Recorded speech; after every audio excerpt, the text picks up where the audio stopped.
Panginoong Jesucristo. Praise God. Amen. Now unto the King, eternal, immortal, and invisible, the only wise God, the honor and glory forever and ever. Amen. So, purihin ang pangalan ng Panginoong Diyos, mga kapatid, sa gabing ito. Muli ay binabati ko kayong lahat sa makapangyarihang pangalan ng Panginoon. At nawa, mabuti po ang kalagayan nating lahat. Amen, mga kapatid. Okay, so ngayon, since Tuesday ngayon, it is our Tuesday Manna, mga kapatid, na magpapakain muli sa ating kaluluwa, spiritual. Kaya magpasalamat tayo pag maraming pagkakataon, mga kapatid. Sinasamantala ko po dahil gusto ko talaga magturo. Kaya I encourage you, mga kapatid, lalo na sa mga taga Santa Cruz, na dalawan natin lahat ng pagtuturo ng Tuesday, Thursday, at Saturday. Dahil gusto kong ipakita sa inyo na napakahalaga ng pagtuturo. Kaya ang pangangaral ay, kaya nyo ring mangaral eh. Pero iba kasi ang resulta ng pagtuturo. Okay? Kaya pareho natin kailangan yun. Pero bakit mas maraming pagtuturo, Pastor? Kasi ang pangangaral ay sa ikaliligtas. Okay? Ang pagtuturo, mga kapatid, ay sa ikalalago. Kaya, mga kapatid, napakahalaga na tayo po ay maturuan ng maraming beses. Okay, kaya pansinin ninyo, mas marami akong pagtuturo, mga kapatid, kaysa pangangaral. Dahil kailangan nating maging matibay na mananampalataya. Okay, so sa gabing ito, January 31, mga kapatid, ang bilis, no? Bukas ay na? February na, mga kapatid, Praise God. So sa gabing ito, sa ating Tuesday Manna, January 31, 2023, pag-usapan natin ang religion at ang church. Okay? Dahil marahil katulad ko din noon, na wala tayong alam noon, siguro ang pumapasok sa isipan natin noon, pag sinabing religion at pag sinabing church, ay pareho. Mga kapatid? Ganon, dahil naririnig ko yun sa tatay ko nung maliit pa ako. Ay, religion mananday ta. Religion na naman yan, sabi niya. Pag mayroong mga taong may daladala ng pagtuturo. So, lumaki ako na ang pag-unawa ko sa religion at saka sa church ay one and the same, mga kapatid. So, sa gabing ito, yan po ang ating talakayin. Okay? Yan ay ating pag-uusapan. Dahil may mga taong relihiyoso. Ayan, mga kapatid, kailangan ba ito? May mga tao naman galit sa religion. Mga kapatid, kaya I hope na sa ating simpleng pag-aaral ay meron po tayong makakapulutan na dagdag na kaalaman. At dalangin natin at hiling na kaalaman na may pangunguna ng Diyos upang lahat po tayo ay makinabang, mga kapatid. Purihin ang Panginoon. So, simulan na natin, mga kapatid. Religion and church. Okay? Pareho ba ito? Religion at saka church, mga kapatid? Iisa ba ito, mga kapatid? Nasa Biblia ba ito? Ayan. Magandang tanong yun, no? Dahil ang totoo po, mga kapatid, yung salitang religion, of course, pag sinabing church, mga kapatid, napakarami niyan, no? Salitang church sa Bible. Okay? Pero pag sinabing religion, yan din ay salitang na-mention, mga kapatid, sa Biblia. Nabanggit din po yan sa Biblia. Okay? Ngunit naniniwala ako sa gabing ito, meron tayong makukuhang kaliwanagan tungkol sa salitang religion at church, mga kapatid. Kaya sikapin natin, mga kapatid, na matapos ito sa tamang oras at sikapin nating tapusin itong usapan natin, mga kapatid. Amen. Ang religion at church ay huwag nating kagalitan. Okay, huwag tayong magalit isa man dyan. Dahil, mga kapatid, yan ay parehong nasusulat sa salita ng Panginoon, mga kapatid. Okay, kaya hindi natin dapat ito pilian, hindi dapat ito, mga kapatid, na kamuhian, sapagkat mamaya babasahin natin, may mga teksto tayo mamaya. Sapagkat sila po, ang mga salitang ito ay nakasulat sa Biblia. Okay, dahil ang Biblia ang siyang pinagmumulan ng pananampalataya, mga kapatid. Kaya doon tayo kumukuha ng kaalaman. Hindi kung saan-saan lang po, mga kapatid, dahil gusto nating maging tiyak. Bakit? Bakit? Sapagkat sa mundong ito'y napakaraming religion. Okay, sa mundong ito'y napakaraming nag-a-assume or nagpo-profess na sila yung church, mga kapatid. Kaya naway tulungan tayo ng Diyos sa gabing ito.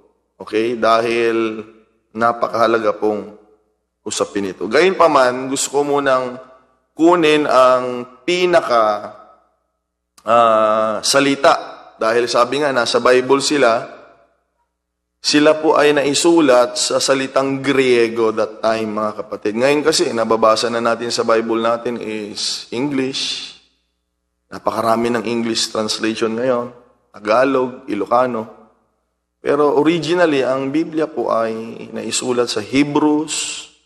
Some portion is Aramaic, mga kapatid. And New Testament is Greek. Okay? So, ang salitang religion sa Biblia ay ganito po ang Greek transliteration niya, mga kapatid. Pag pinonounce natin itong salitang religion, originally sa Bible ay threskia. Okay? Threskia. Samantala, mga kapatid, ang iglesia o ang church ay naisulat din naman sa Griegong pananalita na mayroong Greek transliteration na ecclesia. Okay, so pag yung mga Griego ang nagbasa, mga kapatid, malinaw na hindi pareho, hindi iisa ang church at ang religion. So, when we read, i-assume na lang natin, Greek tayo, when we read it in the Bible, mga kapatid, makikita natin na hindi po one and the same ang religion and church. Obviously, mamaya, papaliwanag ko yan. Mamaya, makikita nyo mamaya, mga kapatid. Okay, but beyond that, bigyan ko na kayo ng idea para meron silang konting, makita natin yung konting pagkakaiba. O sabihin na lang nating malaking pagkakaiba. Okay? Dahil parang hawig kasi eh. Hawig kasi pag sinabi mo ngayon, mag-church kami, ngayon pag sinabi mo mag-church kami, ikaw ay mananalangin, ikaw ay magpupuri, di ba? Mag-church kami. Parang nakapaloob na yun kasi doon eh. Pero yun ay masusumpungan natin actually sa salitang religion. Dahil pag sinabing threskia o religion, it means ceremonial observance, worship or worshiping. So mga kapatid, pag sinabing religion, ito po ay mga kapatid, tumutukoy sa activity gawain sa loob, mga kapatid, ng isang grupo ng mananampalataya. Okay? While sa church, sa iglesia, mga kapatid, or ecclesia, ito po ay yung assembly ng mga tao, or what we call called out ones. Ayan, mga kapatid. Kaya, ang church ay yung mga tao. Hiniwalay, tinawag ng Panginoon. Ang relihiyon ay tumutukoy sa gawain, gampanin, mga kapatid, na tumatakbo, mga seremonya, mga kapatid, sa loob ng gawain. Kaya, mga kapatid, pareho po itong mahalaga. Okay, kaya huwag natin sabihin, dito ako sa church kasi dito tinawag ang Panginoon. Pero kung tinawag ka ng Panginoon at wala ka ring activity as, mga kapatid, worshiping activity, ay hindi rin natin matatawag yung sarili natin na mananampalataya. Okay? Kaya sa gabing ito, mga kapatid, nawa ay dagdagan pa at madagdagan pa ang ating kaunawaan sa mga salitang ito. Okay? So, ang church ay mga tao. Ang relihiyon ay tumutukoy sa aktibidades o mga seremonya patungkol sa pagsasamba. Dahil sa church talaga, majority ng pagpunta natin doon ay pagsasamba. Awitan, di ba? Sa pagbibigay, yan ay mga pagsasamba yan, mga kapatid. Okay? Sa panalangin natin, may pagpupurit, may pagsasamba. At sinasabi ko dito sa atin na pag ako po'y nangangaral, ako po ay sumasamba. Kaya nga pag nangaral ako, mga kapatid, I give all, mga kapatid. Because I do it as I worship. Kaya ang kailangan nyo namang matutunan sa mga nakikinig, you need to learn while listening, you are worshiping. Kaya nga, di ba, hindi natin napipigilan yung sarili natin pag nakikinig tayo. Amen! Pumapalakpak tayo, tumatayo tayo. Sinasamba natin ang Panginoon. Kasi, mga kapatid, ang sentro ng gawain natin ay pagsamba sa Panginoon. Yun ang relihiyon. Yun ang takbo ng relihiyon. Kaya hindi po masama ang relihiyon pag sinabing pagsasamba. Okay? Pero mamaya, meron tayong makikita. Kaya, huwag muna tayong magmamadali, mga kapatid. Okay? Dito na tayo para mas makita natin ang katotohanan sa salita ng Panginoon, mga kapatid. Ang church, mga kapatid, ay itinatag ng ating Panginoong Hesukristo. Yan po ang dahilan, mga kapatid. Pag binasa nyo nga ang mga sulat ng mga alagad, ang priority ng Panginoon ay ang church, mga kapatid. Wala pa man yung church, nasa puso't isipan na yan ng Diyos. Yun na ang talagang nasa niya, mga kapatid. Okay?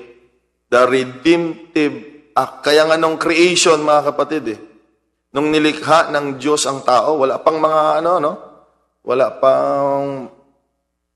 pang mga tao noon. Pero nung nilikha ng Diyos ang tao, nilikha niya ito sa kanyang imahe. Na kapag pinag-aralan natin yung Biblia, mga kapatid, si Jesus Christ yung pinagkopyahan.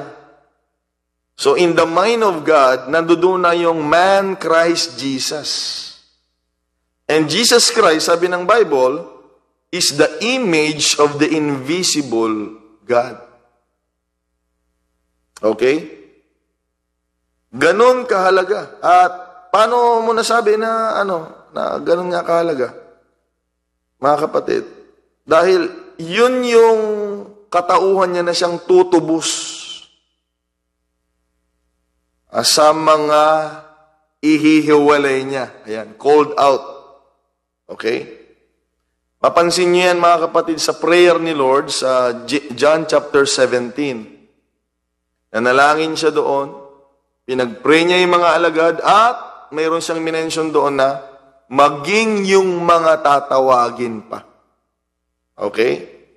And then, nung sinulat ni John yun, nagsulat din siya ng Ephesians, mga kapatid, sabi niya, for He is the propitiation of our sin. Sabi ni John the Beloved, sa 1 John 2 and 2, kung hindi ako magkamali.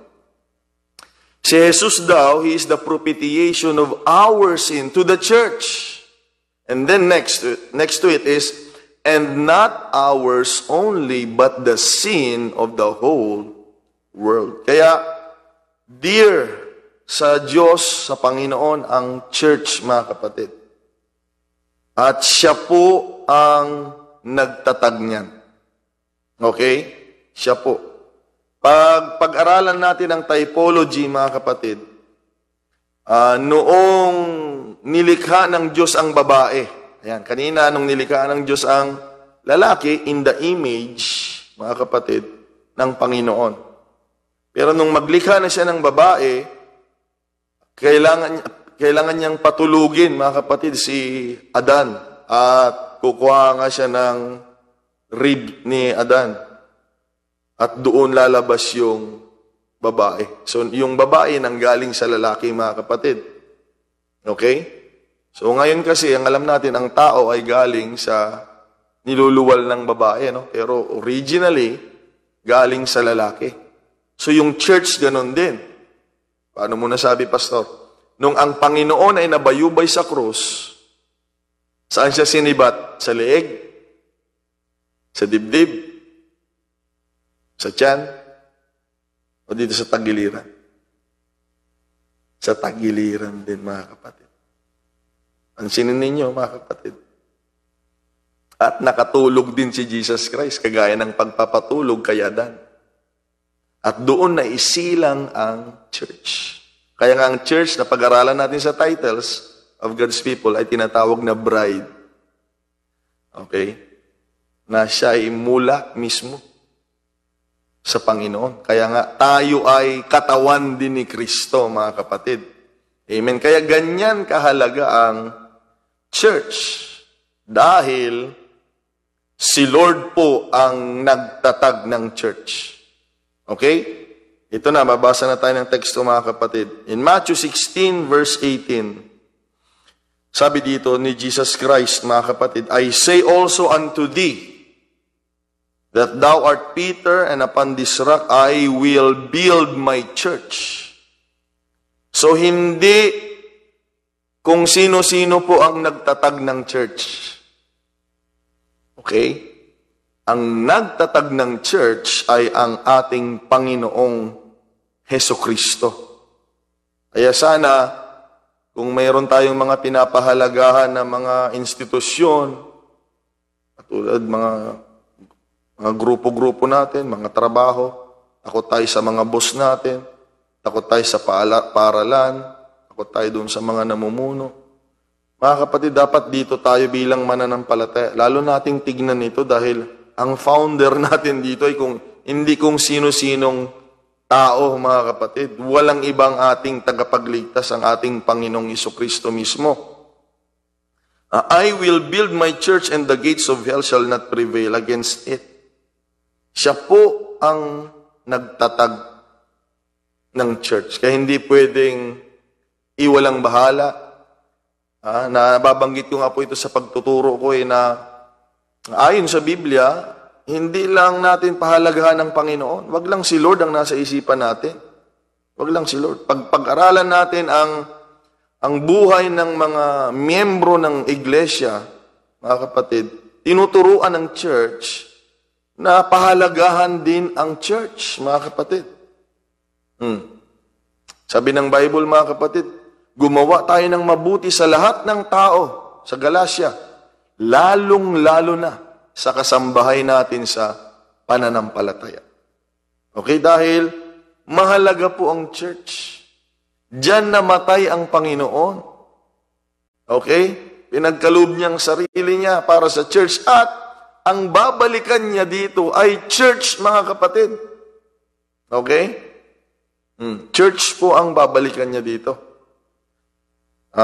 Kaya sa church, ngayon, mga kapatid, pansinin niyo itong babasahin ko sa Acts chapter 2, verse 47. And the Lord adds to the church. Okay? Sa Acts 2:47, praising God and having favor with all the people. And the Lord added to the church daily such as should be saved.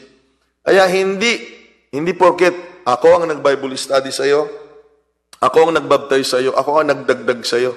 Hindi po, ginamit lang ako. Kahit ikaw, nakapatiran na nagba-Bible study, ikaw na nagdadala ng tao sa church, actually, hindi ikaw ang toong nagdadagdag. Nagpapagamit lang tayo sa Panginoon, pero ang nagdadagdag sa church, okay? Kaya respetuhin talaga natin ang church Dahil ang nagdadagdag ng church ay ang Panginoon na nagtatag ng church. Mga kapatid, walang magiging membro ng church na hindi dumaan sa pahintulot ng Panginoon. So kung tao ay naging membro ng church, isinama yan ng nagtatag. Idinagdag yan, mga kapatid, ng nagtatag. Okay? Walang ibang ating Panginoon, mga kapatid. While sa religion, ayan, ang church ay tinatag ng Panginoon. Pero hindi siya nagtatag ng religion. Di pastor, huwag nating pahalagahan ang religion kasi hindi naman tinatag ng Panginoon. Hindi nga tinatag ng Panginoon, pero nasa Biblia din yun. Babasahin din natin mamaya. Okay? Malinaw ba yun, mga kapatid? Na ang tinatag ni Lord ay church. Hindi siya nagtatag ng religion. Kaya pag naglagay siya ng religion sa Bible, mga kapatid, wala na, ginaya-gaya na. Kaya nga ngayon, maraming religion na kumukuha, mga kapatid, sa Biblia talaga. Ang dami nilang tinatawag na religion dahil kung ang church ay tinatag ng Panginoon, ang religion naman ay pwedeng itatag kahit sino. Pwede. Pwede ikaw. Pwede ka nang gumawa ng religion, mga kapatid. Nakakatuwa nga ang mga religion nakakatuwa. Dito sa Pilipinas, mayroong isang nakakatuwang religion dito.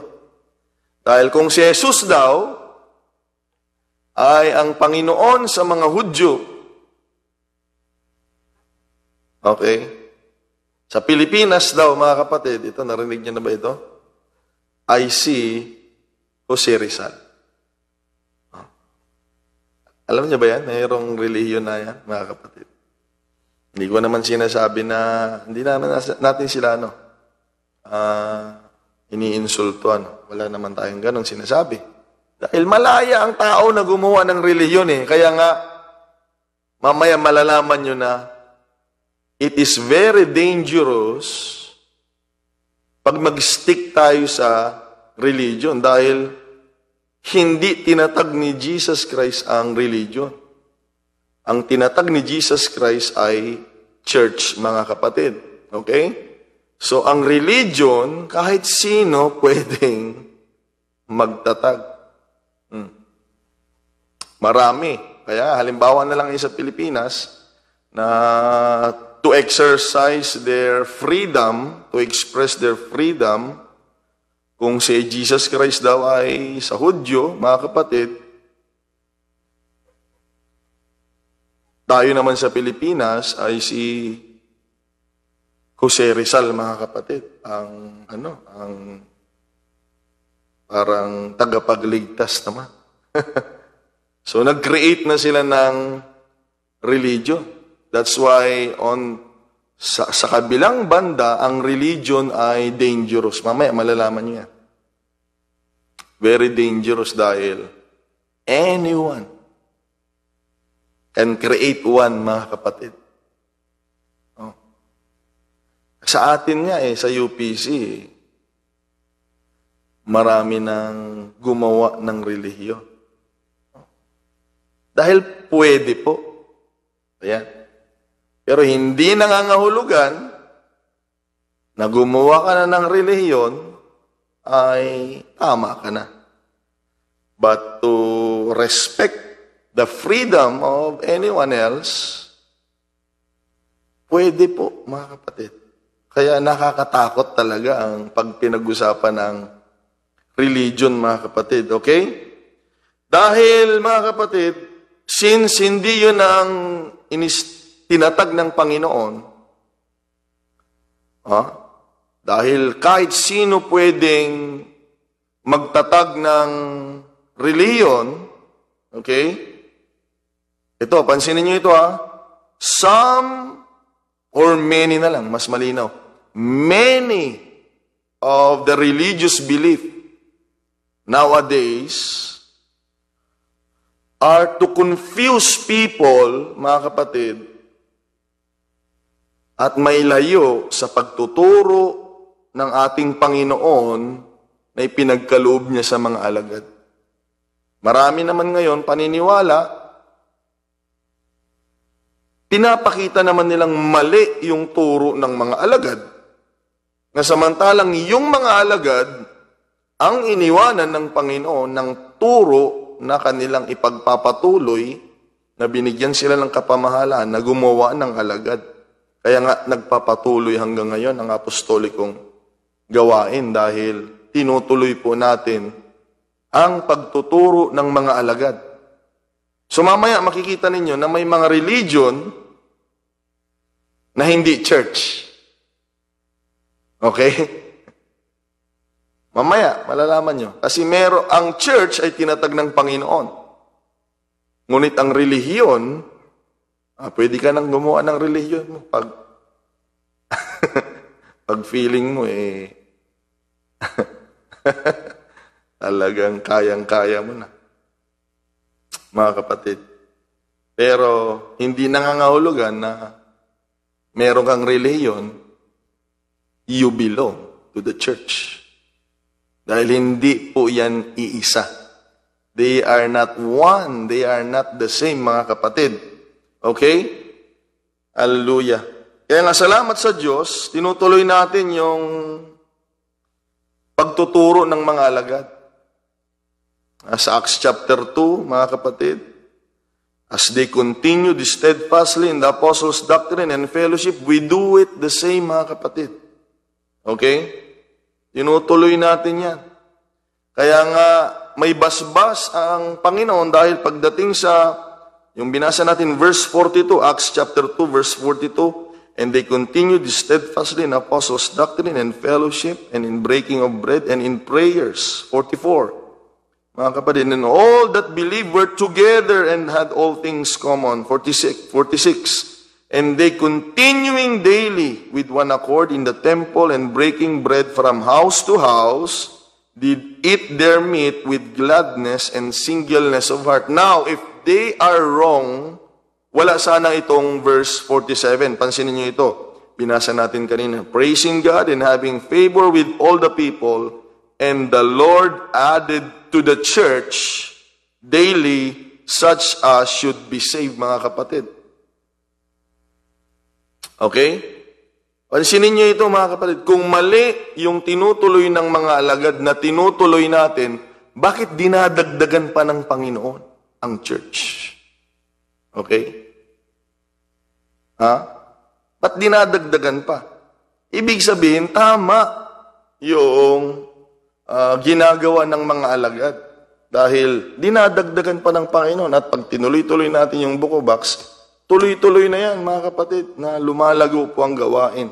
Nadadagdagan ng libu-libu, nadadagdagan ng maraming mga mananampalataya na hanggang ngayon ay tinutuloy natin. Because we are safe sa pagtuturo ng mga alagad dahil meron pong gabay. The Lord working with them, sabi nga ng Bible, mga kapatid. Okay? So ituloy natin. Anyway, mga kapatid, the Bible is not against religion. Okay? So, ang church, mga kapatid, ay tinatag ng Panginoon. Ang religion pwedeng itatag nino man. Okay? Kaya, hindi nangangahulugan na may religion ka, yun na yung church. Tignan talaga natin mga kapatid. Dahil ang mahalaga, may religion ka na yan yung church ng Panginoon. Yun yung mahalaga mga kapatid. Okay? Pansinin niyo ito.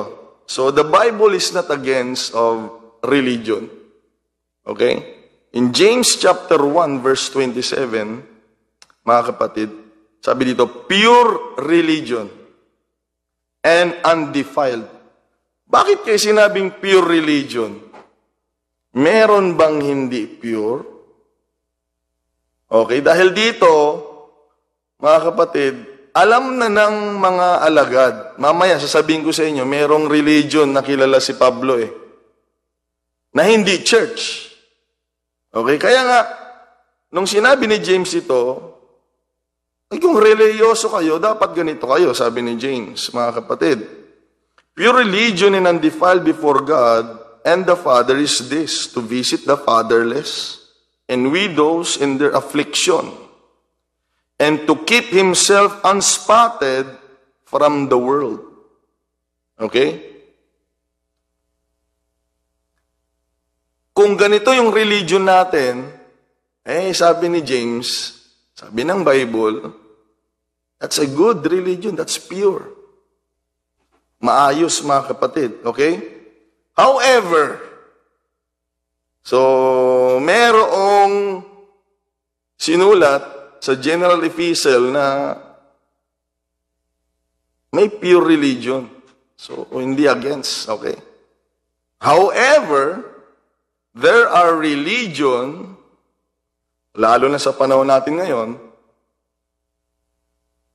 that are against the teachings of Jesus Christ and also in the apostles' doctrine, mga kapatid, na siyang tinuturo ng early church sa Bible. Ito, bigyan ko yan ng halimbawa. Pakinggan yung maigi ito.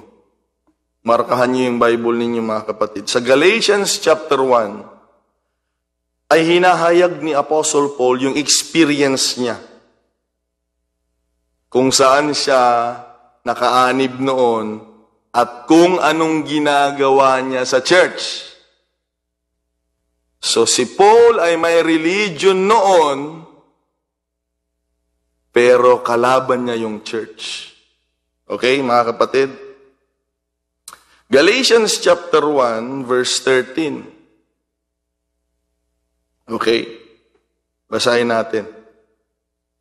Sabi dito, you have heard of my earlier career, sabi ni Paul, and former manner of life in the Jewish religion. So may religion siya.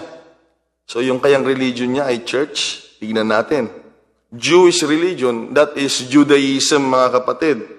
How? Mayroon siyang religion, mayroon siyang, he is involved in Judaism.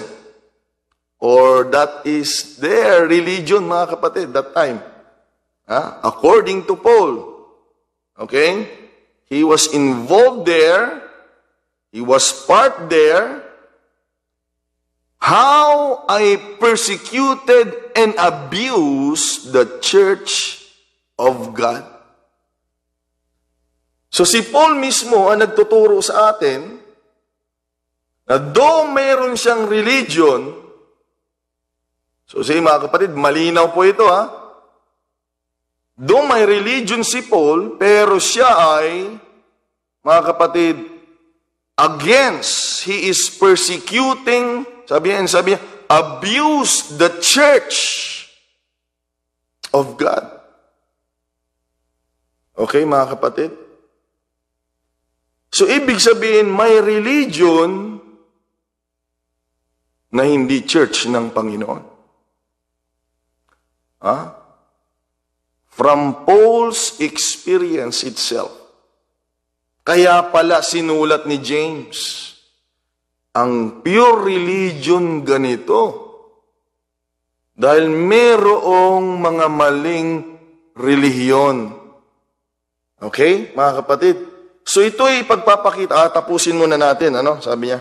So you have heard of my earlier career and former manner of life in the Jewish religion called Judaism.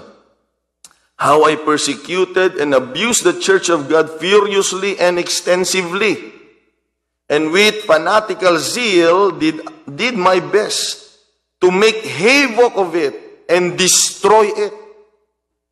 Kaya nga, siya yung persecutor ng Panginoon. Nagsimula yan sa Book of Acts, chapter number 7, chapter 8, and chapter 9. Okay? Doon malinaw. As of Paul, sabi ng Bible, he made havoc to the church. Gusto niyang puksain, gusto niyang sirain, mga kapatid. Though, part siya ng religion. Okay?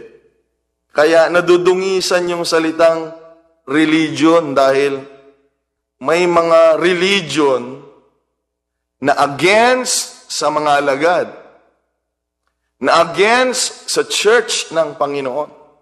Okay? Kaya, i-check natin yung religion natin kung against ba ito sa church, against ba ito sa turo ng mga alagad, mga kapatid, dahil hindi natin kailangan ng religion kung ang religion ay laban sa church ng ating Panginoon, mga kapatid. Okay? Kaya, naway makita natin ito. Dagdagan natin, babasahin natin. Galatians chapter 1 verse 13, ano? Dagdagan natin, verse 14. Ayan, parang magandang basahin eh. And you have heard now, I outstrip many of men of my own generation among the people of my race. Kahit kalahi niya, no?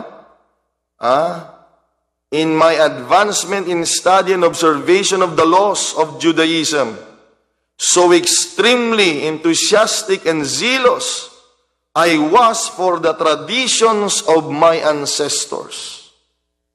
Napaka talagang ano siya, no? Yun yung sarado kandado siya that time sa kanyang mga kanununuang pananampalataya o relihiyon.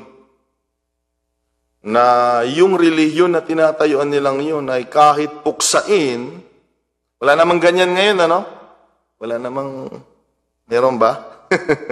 Pumapatay ng mga Kristiyano, meron ba? Mga kapatid.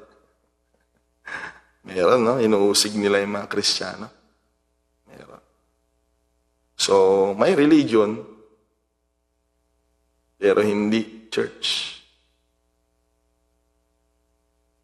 Dahil kung yung religion ay tinatag ng Panginoon, maayos, mga kapatid. Pure religion, mga kapatid. Tinuturuan tayo ngang huwag magsalita ng masama. Lalo pa kayang papatay, mga kapatid. Lalo pa kayang puksain, guluhin. Okay? Lalong hindi, mga kapatid. Kaya minsan nakikita na eh. Ngayon na, pansinin ninyo, nakikita na ang tunay na religion. Malalaman natin yan sa pagtuturo. Okay? Nakalinya ba sa turo ng mga alagad? Si Jesucristo ba ang sentro nito? Okay? At marami pang iba, mga kapatid. Okay? So since, anong oras na? So since the Bible is not against religion, kailangan din natin ng religion. Lalo na ngayon, kasi hindi pwedeng mayroon kang pananampalataya ngayon na hindi ka kasama ng relihiyon. Huwag mo namang sabihin, ay, gumawa na lang ako ng relihiyon kasi lahat ng relihiyon mali. Ay, ganun ba? Parang may problema naman pag gano'n. Okay. Subukan mo muna. Alamin mo muna. Okay, mga kapatid. Dahil kailangan. Dahil hindi maaari na mahalaga Bible, mahalaga nakasulat sa Bible, mahalaga nakasulat sa Bible. Pero ang Bible din ay nagtuturo na kailangan saklaw din tayo ng gobyerno. Kaya nga noon, merong magaling dito noon. May magaling dito noon, mga kapatid, na nag-a-attend sa atin. Sabi niya, Pastor, oo, dyan sa UPC Santa Cruz. Dito lang daw ang authority ko sa sa UPC Santa Cruz lang daw. Okay, ganun ba? Ako sa... okay. At ibig sabihin, paglabas na dito, sa UPC Santa Cruz, andyan si Manang Lita, no? Nurumwara ka no dito yan, Sister Ma. Wala na akong control doon, sila na. Sila na. Sabi ko, sandali lang, kailangan kitang paliwanagan. Dahil lang alam nila, tinawag din sila din ng Diyos. At ginawa silang mga propeta. Okay? So, napakahalaga ng religion din dahil, tingnan ninyo, sabi ko, hindi lang ako tinawag ng Panginoon. Mahalaga yon. Kung meron sila noon, okay yon. Pero ako din ay binasbasan din ng mga namumuno ng relihiyon na ito. At itong relihiyon natin na ito ay nakarehistro sa gobyerno. Yun yung maayos na takbo, mga kapatid. Hindi mo pwede sabihin, magtatayo ako ng relihiyon sa Diyos. Kailangan nakarehistro ka sa titignan din eh. So pag nakarehistro ka doon, may kinaiaaniban kang relihiyon. Dahil ang Diyos na pinaglilingkuran natin ay Diyos ng kaayusan. Okay? Hindi tayo tinuturuang huwag sumunod sa gobyerno. May mga relihiyon na ganyan, hindi naman nila tinatayuan. Kung hindi talaga sila sumusunod, bakit hindi sila dumaan doon sa left side ng kalsada? But di ba? Sabi nila, hindi kami saklaw ng gobyerno, may relihiyon na ganyan. Pero bakit nagpaparehistro sila? Sasakyan nila. Ba't di sila dumadaan doon sa left side? Kailangan mong sumunod pa rin sa batas. To have peace and order, mga kapatid, dahil kalooban ng Diyos ang kapayapaan. Siya nga ang prinsipe ng kapayapaan, ang ating Panginoon. Okay? Kaya mga kapatid, kailangan natin ng church at kailangan mo lalo ng religion sa panahon natin ngayon. Kaya ang nakaka-alarma lang, ang delikado lang, mga kapatid, not every religion is the church. Dahil iisa lang yung tinatag ng Panginoon na church, mga kapatid. Okay? So we all need it too. Kailangan din natin, mga kapatid. As long as it will never go against the Church of Jesus Christ, kagaya noong relihiyon na kinaaniban ni Apostle Paul noon, nung hindi pa siya part ng church, mga kapatid. Kailangan mo ng relihiyon. Tuturuan tayo dyan. Kapag sinabing religion nga kanina, it's all about ceremonial observance in worshiping, mga kapatid. Kailangan din natin. Okay? Pinaglalaban din nga natin yan. Yung iba nga, nakikipag-away dyan eh. Pero tayo, wag naman tayo makipag-away, mga kapatid. Kailangan natin ng religion as long na hindi ito laban sa church ng Panginoon, mga kapatid. Okay? So let us thank God for the church. And also, thank God for the religion, mga kapatid, na ito po ay nagsisilbi sa Panginoong Jesucristo. Okay? Na nagtutuloy sa pagtuturo ng mga alagad, mga kapatid. That would be the best religion. Kung ang religion ay church, okay po yun, mga kapatid. Pero kung ang religion ay hindi church ng Panginoong Jesucristo, nanganganib po ang ating kaluluwa, mga kapatid. Kaya salamat sa Panginoon, meron tayong relihiyon at tiyak tayo, mga kapatid, that the church na bilong tayo ay naaayon sa pagtuturo ng mga alagad ng Panginoon na iniwanan niya ng pagtuturo, mga kapatid. Okay? Ang pag sinabing Church of Jesus Christ, yan ay tama po na ating aaniban. Dahil yan ang ililigtas niya eh. Yan yung mahal niya, yan yung pinatawad niya, mga kapatid. Church ni Jesus Christ. Okay? Dahil yun yung tinatag niya eh, mga kapatid. Pero mga kapatid, yung relihiyon, pag sinabing relihiyon, pwedeng may mali. Pwede, hindi ko sinasabing lahat ng relihiyon mali ha.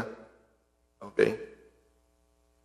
As long as apostoliko, pananampalataya, dahil yun yung sinasabi ni Paul kanina na mayroon akong reliyon pero pinipersecute niya yung mga alagad. Okay? Ang religion kailangan nakalinya sa pagtuturo ng mga alagad. Regardless kung anong pangalan ng religion mo. Kung yan ay tumatayo sa tinuro ng Panginoong Hesus at ng mga alagad, I'm happy for you. Okay? Kahit sino ka pa. Dahil yun yung church. Dahil hindi mahalaga kung anong pangalan ng reliyon, mga kapatid. Ang mahalaga sa Diyos ay ang taong involved sa church na tinatag niya, mga kapatid, na itinuro ng mga alagad. Okay? So, sa ating pagtatapos, mga kapatid, dahil baka mapanoodin ito ng mga iba nating kaibigan na labas sa apostolikong pananampalataya, then malaya po kayo na i-search ang, hindi ko na kayo tuturuan po. Basahin nyo na lang. Kung kayo po ay hindi part ng apostolic faith, Apostolic Church of the Lord Jesus Christ, mga kapatid, kung hindi kayo apostoliko, ay basahin nyo na lang sa Bible. Kung nakatugma ba yung bautismo na ginagawa nila sa Bible, pag-serve, yung word na religion ay ceremonial observance and worship, kung pareho ba. At yan po ay mababasa nyo. Kayo na lang pong magbasa dahil na madali lang pong unawain itong book na ito. Ang history. Pag sinabing history, hindi masyadong komplikado. Okay, hindi kagaya ng propesiya, hindi kagaya ng mga ibang idiomatic expression dyan sa Bible, na may mga kahulugan, mga kapatid. Yan sa Biblia, meron pong history of the church. Kahit ikaw, basahin mo lang ito, makukuha mo ito eh. Okay? Kahit di ka mag-Bible school. Okay, dito sa Book of Acts, mga kapatid, sa Bagong Tipan, yan ay history ng church. Yan ang diyan natin makikita. Kung pareho ba tayo ng pagsamba sa kanila, okay, kinikilalang Panginoon, at mga bautismo, doon makikita natin sa Book of Acts. Kaya check mo kung yung religion mo ay church na tinatag ng Panginoon sa Book of Acts. Okay, malaya po kayong basahin. Kayo nang magsasabi na hindi po ako, hindi na lang po ako. I am not here to judge. Okay? So kayo nang magsabi dahil pag nakita naman ninyo sana na naku, bakit parang iba itong nandito sa Book of Acts sa tinuturo ng church namin. So, ayan, kayo na po ang tumingin dahil hindi lahat ng reliyon tinatag ng Panginoon at lahat ng reliyon ay tinatag ng mga tao. Pwede mong itatag na sabi ko So let us check the religion that we are part of it or we are involved in through studying the history of the church, mga kapatid, documented in the Book of Acts of the Apostles. Ang Book of Gospel, yung Matthew, Mark, Luke, and John, is, yung Gospel na yan, yung sinasabi nating good news na yan po ay makikita ninyo what Jesus began to do. Sa kanyang pagkatao, dyan yung masusumpungan mula nung pinanganak siya hanggang sa kanyang pagkabuhay na maguli. Yung Book of Acts na sinasabi kong history of the church, makikita nyo, wala pong physical na Jesus Christ na tao dyan, mga kapatid. Ngunit ang gumagalaw na lang dyan ay ang kanyang katawan, ang kanyang church as His mystical body. Pero active pa rin ang Panginoon dyan because ang Book of Acts, mga kapatid, sa Biblia ay what Jesus continues to do. Okay, ang gospel ay pasimulang ginawa ng Panginoong Jesucristo. Mula nung kapanganakan niya, nagministeryo siya, binayubay sa krus, namatay, nilibing at pagkabuhay na maguli. Pero pagdating, mga kapatid, sa Book of Acts of the Apostles, doon na po, mga kapatid, kailangan na nating maging matured, kailangan na nating tumayo bilang mga alagad na magtuloy ng pananampalataya. At doon na iniwanan na ng Panginoon, sa Great Commission ng Panginoon, sa mga alagad, na sila po'y gumawa pa ng maraming alagad at nagtuloy-tuloy na po yun. Makikita natin yan sa Book of Acts, mga kapatid. Kaya, napakaganda. Okay? Napakaganda. Kayo na pong mismo magtingin. Kung hindi kayo part ng apostolikong pananampalataya, kayo na pong magtingin. But, please be true to yourself. Dahil hindi po pwedeng magkamali tayo sa part na yan. May mga bagay sa buhay na ito na pwede tayong magkamali. Okay lang. Pero pagdating sa pananampalataya, sa kinaaaniban, kailangan po sigurado tayo, mga kapatid. Okay? So, purihin ang Panginoong Diyos, mga kapatid. Dahil tayo po ay bahagi kasama ng apostolikong pananampalataya. Dito sa Pilipinas ay nag-celebrate tayo ng ika-65th sa Pilipinas. Kaya ang maganda sa United Pentecostal Church, hindi siya tinatag na United Pentecostal Church. Ang ganda nga eh. Ang history po ng United Pentecostal Church ay dalawang magkaibang relihiyon na parehong nagtatag ng sarili nila. Dahil sabi ko nga, ang relihiyon ay pwedeng itatag ng tao. Pero nagkaroon sila ng kaunawaan. Kaya nga sana mangyari ito ngayon kung nangyari noon. Kung merong parehong pagtuturo, bakit hindi na lang magsama? Kaya nga sabi ko hindi ko napigilan, nag-post ako sa Facebook na darating yung panahon. Dahil sa ibang bansa, nagsasama-sama sila doon, mga apostoliko Pero dito sa Pilipinas, darating ang panahon. Makita ko man o hindi, pero darating ito isang araw na magkakaroon ng conference or summit sa buong Pilipinas. Darating ito isang araw. Lahat ng apostoliko, wow, napakaganda siguro. Grabe. I am excited for that. Sana makita ko din yun. Lahat ng apostoliko, UPC ka man, PAW, ano man, lahat ng lahat ng apostoliko. Ang sarap sigurong sumamba pag gano'n. Dahil ang UPC nga ay dalawang magkaibang relihiyon na nagkasundo.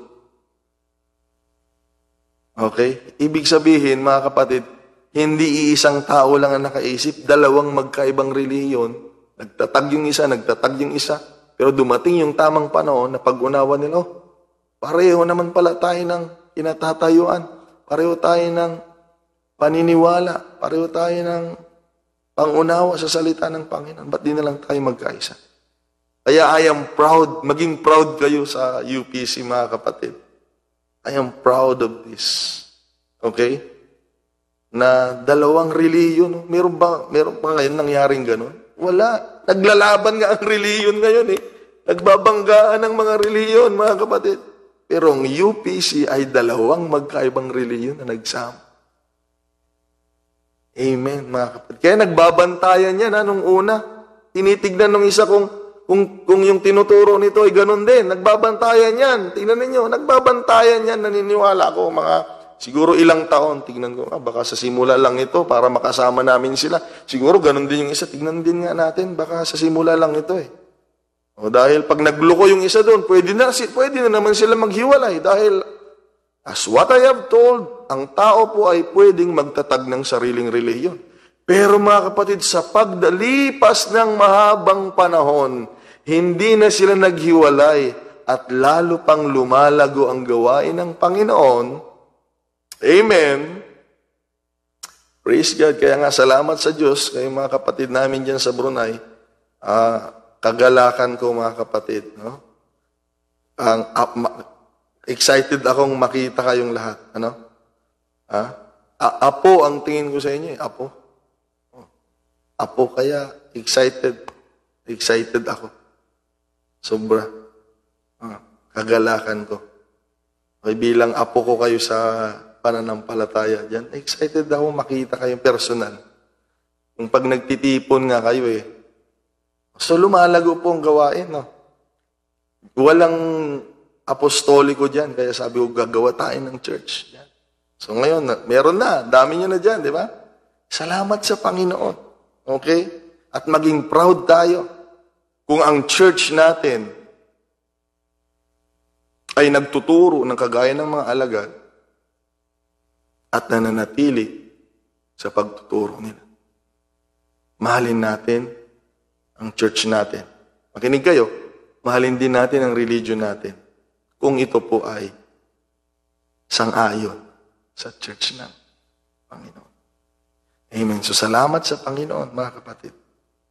Sa church, salamat sa relihiyon na nagtuturo din sa atin. Amen. Salamat sa Panginoon. Purihin ang Panginoon. Again, hallelujah, ang word na religion ay church ay it's not one and the same. But the Bible is not against of any. Hindi po against ang Bible sa religion as long as ang religion ay tumatayo sa church ng ating Panginoon. So, siguro ay sapat na muna ito pa. Pansamantala. Amen. Dahil tayo ay nakarating na sa oras natin, mga kapatid. So, God bless you, mga kapatid. Enjoy your life.